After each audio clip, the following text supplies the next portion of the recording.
Good morning everyone.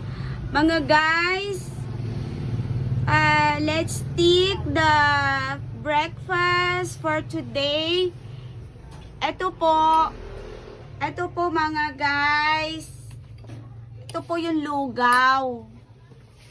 Ayan po yung lugaw mga guys. Kain po tayo ng lugaw. Wala akong boiled egg. 20 pesos.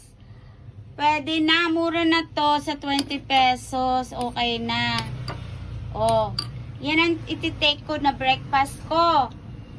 Ayan po mga guys, saka